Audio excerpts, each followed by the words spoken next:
De tasas del Banco de México lo hacemos con ayuda de Santiago Fernández, su director de análisis económico de Intercam, aquí en el set de Al Sonar la Campana. ¿Cómo estás, Santiago? Hola, Víctor. Gracias, bienvenido por estar aquí. Sí. Oye, el Banco de México en este comunicado nos da elementos para pensar que ya está en un tono hawkish. Sí, yo creo que lo venía haciendo desde reuniones previas y sobre todo las minutas que revelaban un tono de preocupación sobre la inflación y los riesgos que hay que podrían presionar la inflación todavía más al alza. Y si quizá el resultado de las votaciones que se publican hoy es lo que más subraya este tono hawkish, porque mientras fuera del Banco de México los analistas discutían sobre si se elevaría o no la tasa de interés, en Banco de México más bien se estaban enfocando en cuánto iban a subir la tasa de interés. Y esto nos da un panorama de cuál es el sentimiento que se tiene dentro de la Junta de Gobierno sobre los riesgos de la inflación, que son altos y que están dispuestos a tener una postura agresiva frente a los riesgos de la inflación. Así es, haces una buena lectura. El mercado estaba discutiendo si el Banco de México subiría o no su tasa, y la Junta de Gobierno estaba discutiendo cuánto subir, si 25 puntos base o 50. Llamó mucho la atención esto, y qué bueno que lo transparenta, además de que un miembro de la Junta votó por subir 50 puntos base. La pregunta aquí, Santiago, es si este movimiento es dar continuidad al ciclo de alza que vimos hace unos meses, o si estaría iniciando un nuevo ciclo de alza en tasas. Yo lo pensaría más como un inicio de uno nuevo, aunque creo que sería uno menos agresivo del que vimos el año que acaba o que está por terminar.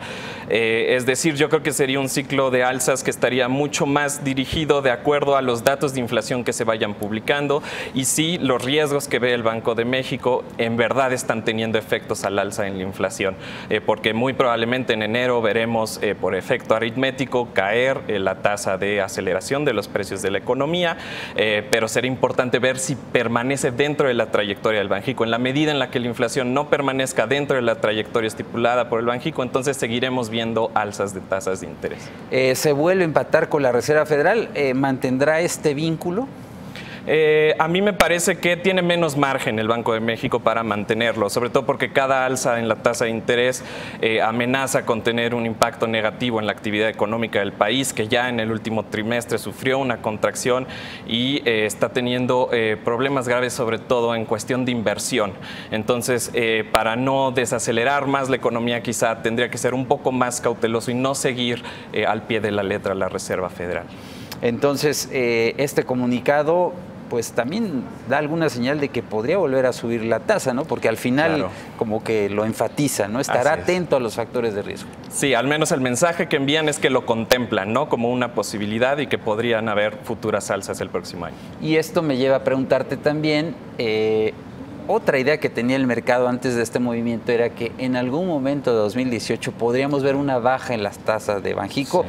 Ahora, la última encuesta de Citibanamex decía que cuando menos habría un movimiento de baja en 2018. Esto seguramente va a hacer que las expectativas se revisen y el mercado quizás no esté viendo ese movimiento ya. Exactamente, y te repito, muy apegados a los datos de inflación que se vayan publicando en los primeros meses del próximo año. Y sí, nosotros de hecho esperaríamos una baja en las tasas de interés solo hasta la segunda mitad de 2018 y quizás solo hasta el último trimestre, teniendo en mente que viene un año electoral que puede también elevar el nerviosismo en los mercados.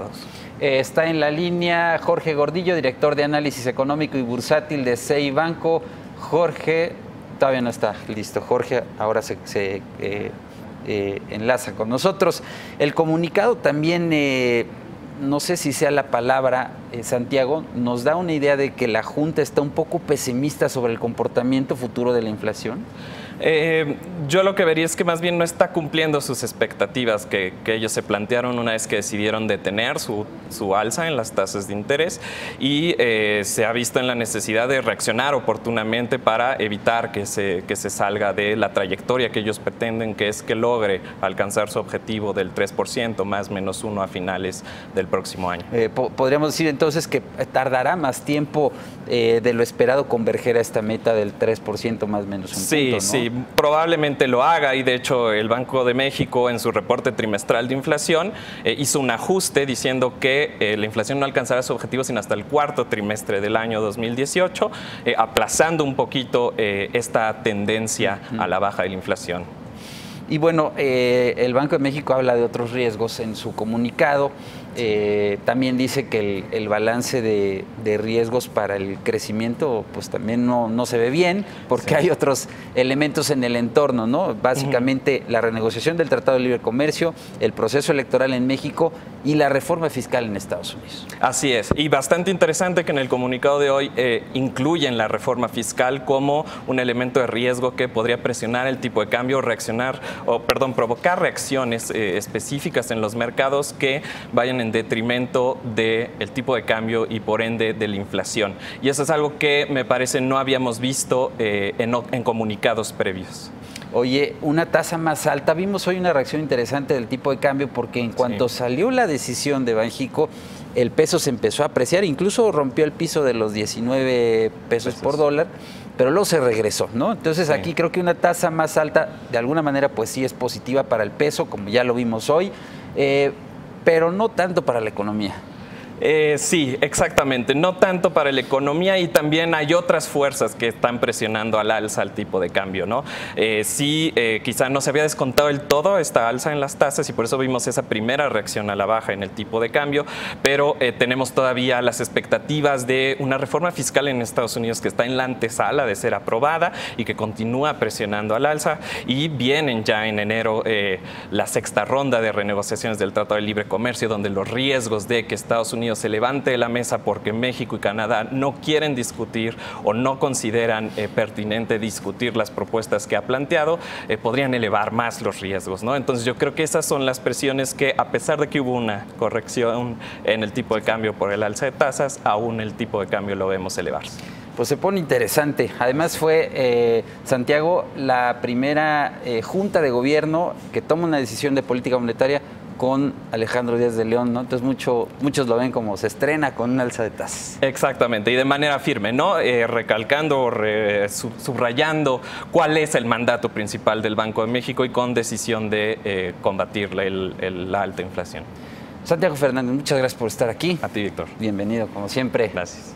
Ahora hacemos una pausa.